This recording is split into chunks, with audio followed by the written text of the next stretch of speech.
Look down at your foot right now. Not the top, the inside edge. That ridge of bone running from your big toe toward your ankle. Follow it with your eyes, up along the inner calf, past the knee, into the soft tissue of your inner thigh. There is a continuous line of connective tissue running from that inner arch all the way to your jaw. And when something goes wrong at the bottom of that line, the top of that line pays the price. This video exists because of something that didn't make sense. A woman in her early 60s went through a pelvic floor rehabilitation program. 8 weeks of guided work, mostly focused on the muscles between her hip bones. She'd gone in for bladder control issues. That part worked. But her physiotherapist noticed something else in the follow-up photographs. The contour of her lower face had changed. The soft tissue along her jawline, the area just below the cheekbones, the subtle droop that she'd attributed to a decade of aging, it had shifted, lifted, in places by what appeared to be several millimeters. Nobody had touched her face. Nobody had injected anything. Nobody had prescribed a cream or a massage or an exercise targeting her facial muscles. The intervention had been entirely below the waist. That is an anomaly worth investigating, because either it was coincidence or there is a mechanical connection between the pelvis and the face that most people have never been told about. And if that connection is real, it changes what we should be doing about facial aging in a fundamental way. The first clue comes from an anatomist named Thomas Myers, who spent decades mapping what he calls the body's fascial trains, continuous lines of connective tissue that run from one end of the body to the other, like cables through a building. One of those lines, the deep front line, begins at the inner arch of the foot. It travels up through the adductor muscles of the inner thigh. It passes through the pelvic floor. It climbs along the psoas and through the diaphragm. It reaches the muscles of the throat, the tongue, and the jaw. This is not a metaphor or a conceptual framework. It is dissectable tissue. You can trace it with a scalpel in a cadaver lab. The line is physically continuous, which means that tension at any point along it transmits force to every other point. So the anatomy supports the possibility. A fascial highway runs from the inner thigh to the jaw. That is the first piece of evidence. But anatomy alone doesn't prove mechanism. Bones and rivers both exist in the same landscape. That doesn't mean one controls the other. The question remains, does tension in the inner thigh actually change what happens at the jaw? And if so, through what process? Before answering that, it is worth looking at what humans have tried instead. For centuries, and across nearly every culture that developed a formal approach to beauty, the face has been treated as its own territory. In Japan, the tradition of Kobido massage works the fascia muscles and periosteum with precise pressure, sometimes for an hour at a time. In traditional Chinese medicine, jade gua sha tools are dragged across the jaw and cheekbones to move stagnation and promote circulation. Western dermatology develops surgical facelifts, injectable fillers, radiofrequency tightening, and microcurrent devices. Every single one of these approaches shares the same assumption, that the face is where the problem lives, and therefore the face is where the solution belongs. The woman in the pelvic floor program had tried several of these. She'd done facial yoga for a year. She'd invested in a microcurrent device that she used 3 nights a week. She noticed improvements, a temporary firmness after a session, a slight lift that lasted a few hours. But the changes never held. Every morning she'd wake up and the tissue had settled back into the same pattern. She described it in a way that carries a certain quiet frustration as refilling a hole that keeps emptying. And from an investigative standpoint, that phrase is revealing. Because if the face keeps returning to the same resting position, despite repeated intervention, the logical deduction is that something is pulling it back. And if the pulling force is not in the face itself, if all those facial interventions are temporarily overriding a pull that originates elsewhere, then we have been treating a symptom and misidentifying it as a cause. This is not a criticism of facial massage or any tradition that addresses the face directly. Those approaches produce real, measurable changes in circulation, lymphatic drainage, and tissue mobility. The limitation is one of scope. They address the local tissue without investigating what is tensioning that tissue from a distance. A fascia researcher at the University of Padua, Dr. Carla Stecco, has published dissection work showing that fascial layers transmit mechanical force across significant distances in the body. Her work demonstrated that tension applied at one end of the fascial continuity produces measurable deformation at the other end. The deep front line is one of those continuities. So the investigation turns downward. If facial treatments are addressing the effect while missing the cause, and if the deep front line connects the inner thigh to the jaw, the next clue has to come from the other end of the chain, the inner thigh, specifically the adductor muscles. The adductors are the muscles that pull your knees toward each other. They run along the inside of the thigh from the pelvis to the knee. In a body that moves regularly, walks, squats, changes position throughout the day, these muscles cycle through contraction and relaxation, maintaining a healthy resting tone. But in a body that sits for extended hours, the adductors spend most of their time in a shortened position. Knees together, thighs parallel, the muscles held at mid-range without ever fully lengthening or fully contracting.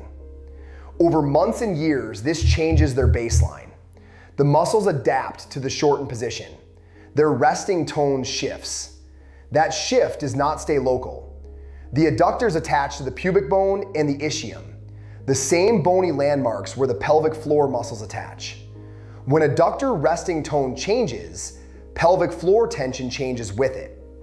And the pelvic floor is a critical relay point on the deep front line.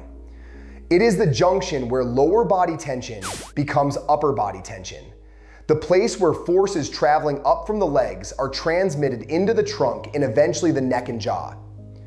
Think of it the way you think of network latency, a single degraded connection point slowing every signal that passes through it. The pelvic floor, sitting at the center of this fascial chain, modulates everything above and below. When it loses its optimal resting tension, because the adductors have gone chronically short and tight, the entire upper portion of the deep front line loses its tautness. The tissues of the throat, the tongue, and the jaw are no longer being supported from below with the same integrity. They settle. Gradually, over years, in a pattern that looks identical to gravity-driven aging, but has a different mechanical origin. The woman who went through pelvic floor rehabilitation had been sitting at a desk for roughly 11 hours a day for over 2 decades. Her adductors had adapted to that position so thoroughly that a physiotherapist measuring her range of motion found her hip abduction was nearly 30% below the expected range for her age. Her inner thighs had essentially locked into their shortened state, and her pelvic floor had adjusted its tension accordingly. Here is where the investigation produces something useful, because the question is no longer, is the connection real? The anatomy confirms it, the logic supports it, the clinical observation aligns.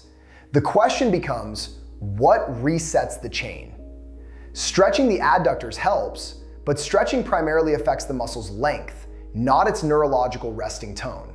The distinction matters. You can stretch a muscle and temporarily lengthen it, but the nervous system, specifically the gamma motor neuron loop that governs resting muscle tone, will return the muscle to its habitual length within hours unless the neurological set point itself is recalibrated. This is why stretching produces temporary relief for so many chronic tension patterns. The muscle elongates, then the nervous system pulls it back to its default.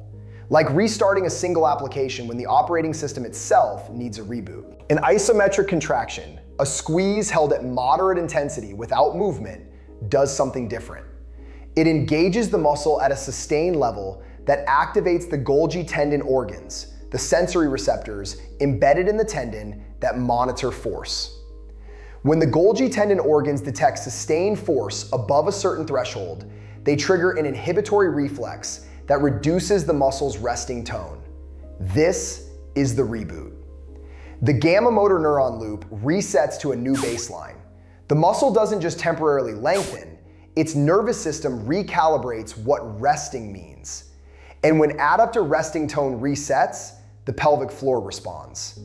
And when pelvic floor tension normalizes, the deep front line above it regains its structural support. The tissues of the throat and jaw are retensioned from below, not lifted by force, but supported by restored integrity in the chain. The protocol is specific, and the specificity matters. Sit on a firm surface, a wooden chair, a bench, the edge of a table, not a sofa or a cushion. You need a stable base under your sit bones. Feet flat on the floor, knees bent to roughly 90 degrees, about hip width apart. Place a fist or a rolled towel or a yoga block between your knees.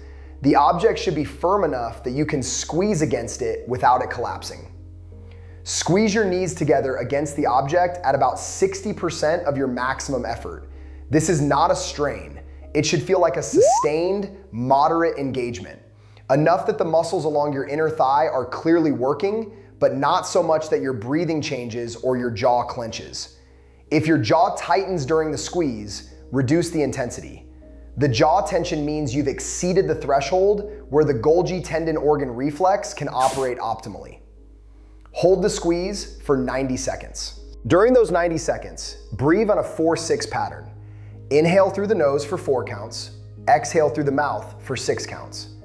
The exhale is longer than the inhale because the extended exhalation activates the parasympathetic nervous system, which enhances the inhibitory reflex you are trying to trigger. Maintain the squeeze through both the inhale and exhale phases. The contraction is constant. The breathing moves around it. After 90 seconds, release the squeeze slowly over about 5 seconds. Do not drop it suddenly. Then sit quietly for 60 seconds, breathing normally, and notice 2 things: warmth in the pelvic floor region and a subtle softening in the muscles at the base of your jaw. Most people feel the pelvic warmth immediately. The jaw release is more gradual. It tends to arrive within 2 to 3 minutes of finishing the squeeze, and it is often so subtle that you would miss it if you were not paying attention. Do this twice daily for the first 14 days, morning and evening, separated by at least 6 hours. After the initial 14-day period, once daily is sufficient for maintenance. The neuromuscular recalibration builds on itself. The first few days are establishing a new pattern, and by day 7 or 8, the nervous system begins treating the new resting tone as the default rather than as a temporary disruption. The woman from the pelvic floor program was doing a version of this within her rehabilitation exercises, though she didn't know the facial implications at the time. At day 7, her physiotherapist noted that her jaw range of motion had increased. She could open her mouth wider without discomfort. At day 21, the follow-up photographs showed the tissue changes along her jawline that had started this investigation. She had been working on her pelvis. Her face had responded. There is something in that sequence of events that reframes the entire relationship between effort and outcome when it comes to how faces change over time. The dominant emotion around facial aging is a kind of resigned helplessness. The sense that gravity is winning, that time is the enemy, that the best you can do is slow the inevitable with creams and procedures and careful lighting. And the resignation is understandable, because when every intervention you try at the face eventually fades, the conclusion feels obvious. The face cannot be fixed. But that conclusion rests on an assumption that turns out to be incomplete. The assumption that the face is where the problem lives. When you trace the anatomy, follow the fascial chain, and investigate where the tension originates, a different picture emerges. The face wasn't failing. It was responding accurately to a loss of support that lived 2 feet below it, in muscles that nobody thought to examine because they seemed so far from the problem. Knowing this doesn't require anyone's validation. You do not need a doctor to tell you it's safe to squeeze a fist between your knees. You do not need a physiotherapist to supervise 90 seconds of moderate effort. You do not need permission from anyone to explore whether your own body responds the way the anatomy predicts it should. The investigation led here. The evidence is structural. The protocol is gentle. What happens next is yours to observe. There are further questions worth asking about what else the deep front line governs, how it relates to breathing depth, to vocal quality, to the way the tongue rests in the mouth during sleep. Those are separate investigations, each with their own anatomy to trace and their own evidence to weigh. The chain that starts at the inner arch of your foot has more to reveal than any single protocol can address. 90 seconds between your knees.